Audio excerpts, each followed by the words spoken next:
My parents gave my brother $250,000 for a house and told me to figure it out. 2 years later, he showed up outside my house in the rain, screaming, "How is this fair?" While parents begged me to help him before he loses everything. I, 32M, always knew my parents had a favorite child. I just didn't realize how much that would cost me until the day they handed my younger brother $250,000 and told me I was on my own. Growing up, the pattern was obvious, but I'd learned to live with it. My brother was the golden child, the one who could do no wrong, the one whose dreams mattered more than mine. When I graduated high school with honors and got into a decent state university, my parents told me they'd help with tuition, but I'd need to work part-time and take out loans. Fair enough. I worked my ass off, graduated with minimal debt, and landed a solid job in finance. I was proud of what I'd accomplished on my own. My brother took a gap year after high school that turned into 3 years of finding himself in Southeast Asia on my parents' dime. When he finally came back, he enrolled in an expensive private art school that my parents paid for in full. No loans, no part-time job, nothing. He dropped out after 2 years because he said the corporate art world didn't align with his values. My parents said they understood and supported his journey. Fast forward to 4 years ago. I'd been working my way up in my company, living in a modest apartment, saving aggressively. My brother was 30, still living at home, working occasional freelance graphic design gigs that barely covered his car payment. I'd started seriously looking at houses, finally in a position to afford a small starter home in a decent neighborhood. That's when my parents called me over for Sunday dinner. I thought maybe they wanted to celebrate my promotion at work.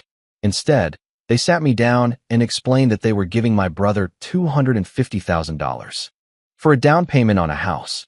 They said he needed to start building equity, needed to feel like an adult, needed the stability of homeownership. I sat there, fork halfway to my mouth, trying to process what I'd just heard. I asked them if they were planning to help me too, maybe match even a fraction of that amount. My mother looked genuinely confused by the question.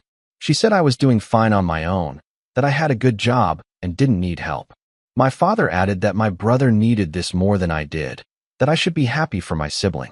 I left dinner early that night. Didn't finish my meal. Didn't say much beyond a terse goodbye. The next few months were brutal. I watched my brother close on a beautiful 4-bedroom house in one of the best neighborhoods in our city. My parents helped him move, bought him furniture, threw him a housewarming party. I was invited, of course. I didn't go. I told them I had food poisoning. Nobody questioned it. Something shifted in me after that.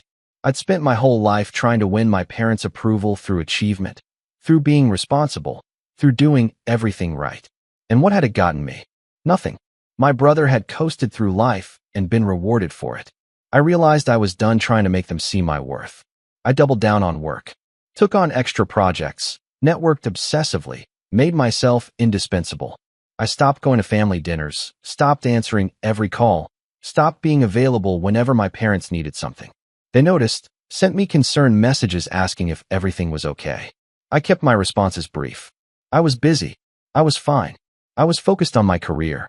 18 months after my brother got his house, I got headhunted by a competitor. The offer was substantial, nearly double my current salary, but it required relocation to another state. I didn't hesitate. I accepted, gave my 2 weeks' notice, and started planning my move. My parents were upset when I told them. They asked why I hadn't discussed this with them first, why I was moving so far away, whether this was really necessary for my career. I told them it was an incredible opportunity and I'd already made my decision. My mother cried. My father said I was being selfish. I reminded them that I'd been figuring things out on my own for years, just like they'd told me to. The new job was everything I'd hoped for and more. I threw myself into it completely, working 80-hour weeks, impressing everyone, climbing fast. Within 8 months, I got promoted to senior director. The salary increase was absurd. For the first time in my life, I had real money. I bought a house, not a starter home, not a modest 3-bedroom. I bought a stunning 5-bedroom contemporary on 2 acres with floor-to-ceiling windows, a gourmet kitchen, a home office that was bigger than my first apartment, and a backyard that backed onto a nature preserve. I paid cash. Didn't need a mortgage. Didn't need a down payment gift. Didn't need anything from anyone. I didn't tell my parents about the house. Didn't announce it. Didn't send pictures. Didn't invite them to visit. I posted a few photos on social media because some of my colleagues were friends with me there, but I'd muted my family's accounts years ago. I wasn't hiding it exactly. I just wasn't going out of my way to share. Life was good, better than good. I was excelling at work. I'd started dating someone amazing. I had a home I'd earned entirely through my own effort. I felt vindicated in a way I hadn't expected.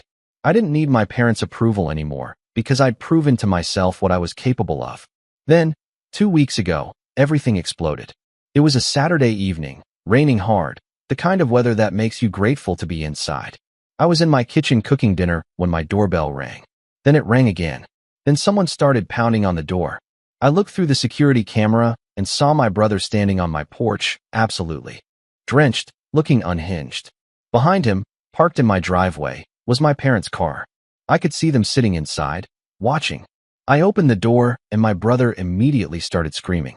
He wanted to know how this was fair, how I could live in a house like this while he was struggling, how I could be so selfish and heartless. He was hysterical, actually shaking with rage, water dripping off him onto my hardwood floors. I told him to calm down and tell me what was going on. He said he was about to lose everything.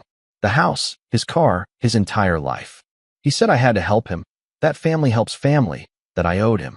Apparently, my brother had taken out a second mortgage on his house within 6 months of buying it. He'd used that money to start a business, some kind of artisanal furniture company that was going to revolutionize sustainable living. He'd quit his freelance work to focus on it full-time. The business failed within a year. He'd burned through all the money, maxed out several credit cards trying to keep it afloat, and now he was 3 months behind on both mortgages. The bank had started foreclosure proceedings. He'd gone to our parents for help. They'd already given him another $50,000 over the past year trying to keep him afloat, but they were tapped out. They'd told him about my new job, my success, my house. They'd suggested he come to me. I asked him how he'd found my address. He said Mom had looked it up somehow, probably through social media detective work or mutual acquaintances. They'd driven 6 hours to show up unannounced and ambush me. My brother was still yelling, demanding to know how much money I made, why I hadn't offered to help him, why I thought I deserved this life when he'd lost everything. I stood there in my doorway, watching him fall apart, and I felt nothing. No sympathy, no guilt, no familial obligation. Just a cold, detached observation of consequences playing out. I told him I wasn't giving him money. I said, what he did with his opportunities was his responsibility, just like what I did with mine was my responsibility. He called me every name in the book, said I was a terrible brother, a terrible person, that I should be ashamed of myself.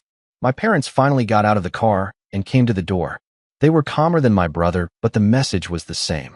They begged me to help him, said family was supposed to support each other, reminded me of all the times they'd helped my brother because that's what parents do. I pointed out that they'd never helped me like that they'd told me to figure it out, so that's exactly what I'd done. My mother actually had the audacity to say that was different, that I'd always been more capable, more self-sufficient. I asked her if she understood what she was really saying, that they'd given my brother hundreds of thousands of dollars because they thought he was incompetent and given me nothing because they thought I could handle it. And now that their investment in his incompetence had failed, they wanted me to bail him out. The silence that followed was deafening. My father tried a different approach. He said that maybe they hadn't been fair in the past, but this was a chance for me to be the bigger person, to show them what kind of man I really was. I told them I'd already shown them exactly what kind of man I was. I'd built a successful career, bought a beautiful home, and created a life I was proud of, all without their help. And if my brother was about to lose everything because he'd made catastrophic financial decisions, that wasn't my problem to solve. My brother lunged at me, actually tried to physically attack me on my own porch. My father grabbed him, pulled him back. My brother was crying now, not just rain on his face, but actual tears, sobbing about how his life was over, how I was killing him by refusing to help. I told them all to leave my property or I'd call the police. My mother tried one more time, reaching for my hand, telling me she knew I had a good heart, that I wouldn't let my brother become homeless. I pulled my hand away and said they'd had countless opportunities to treat me fairly, to show me I mattered as much as him, and they'd chosen not to. This was them reaping what they'd sown. I closed the door, locked it, stood there listening to my brother's muffled screaming from the porch, my mother's crying, my father's attempts to calm them both down. Eventually, I heard them retreat to the car. I watched on my security camera as they sat there for another 20 minutes, probably arguing, probably trying to figure out their next move. Then they finally drove away. The call started immediately. My phone lit up with messages from my parents, from my brother, even from some extended family members who'd apparently been recruited to the cause. Everyone had an opinion about what I should do, how I should help, why I was being unreasonable. I blocked my brother's number. I sent my parents a single text message telling them that I loved them, but I would not be giving my brother money, and I needed space to process what had happened. I turned off my phone. The next few days were strange. I kept expecting to feel guilty, to second-guess my decision, to feel bad about my brother's situation. But I didn't. Every time I thought about it, I remembered being 22 and struggling to pay rent while working full-time and going to school, and my parents telling me it was character building. I remembered watching my brother get a free ride through life while I scraped and saved. I remembered them handing him a fortune and telling me I was fine on my own. My girlfriend asked me if I was okay with my decision. I told her I'd never been more certain of anything in my life. She said she supported me, but wanted to make sure I wasn't going to regret this later. I appreciated her concern, but I knew I wouldn't. This wasn't about revenge, exactly. It was about boundaries. It was about refusing to enable the same destructive pattern that had defined my family for decades. My parents sent a long email. They said they understood they hadn't always been fair, that they recognized they'd favored my brother, that they were sorry for not supporting me the same way. But they also said that didn't change the fact that he was in crisis now, that he was family, that I had the means to help and was choosing not to. They said they were disappointed in me and didn't raise me to be so cold. I wrote back, told them they were right, that they hadn't raised me to be this way. I'd become this way despite how they raised me, through necessity, through being forced to be self-reliant because I had no other choice. I said I wasn't cold. I was simply applying the same standard to my brother that they'd applied to me my entire life. Figure it out. I got a call from my brother's wife, someone I'd barely spoken to over the years. She was desperate, crying, telling me about their 2 young kids, about how they'd have nowhere to go if they lost the house. She begged me to reconsider, to at least help for the sake of my niece and nephew. That one was harder. The kids hadn't asked for any of this. But I also knew that if I helped now, it wouldn't end here. My brother had proven he couldn't manage money, couldn't make sound decisions, couldn't live within his means. If I bailed him out, I'd be doing it again in a few years, and again after that. I'd become his backup plan, his safety net, the one subsidizing his irresponsibility forever. I told her I was sorry for what she and the kids were going through, but my brother's financial decisions had consequences, and I wouldn't be shielding him from them. I suggested they speak to a bankruptcy attorney and a credit counselor. Then I ended the call. Yesterday, I got a voicemail from my father.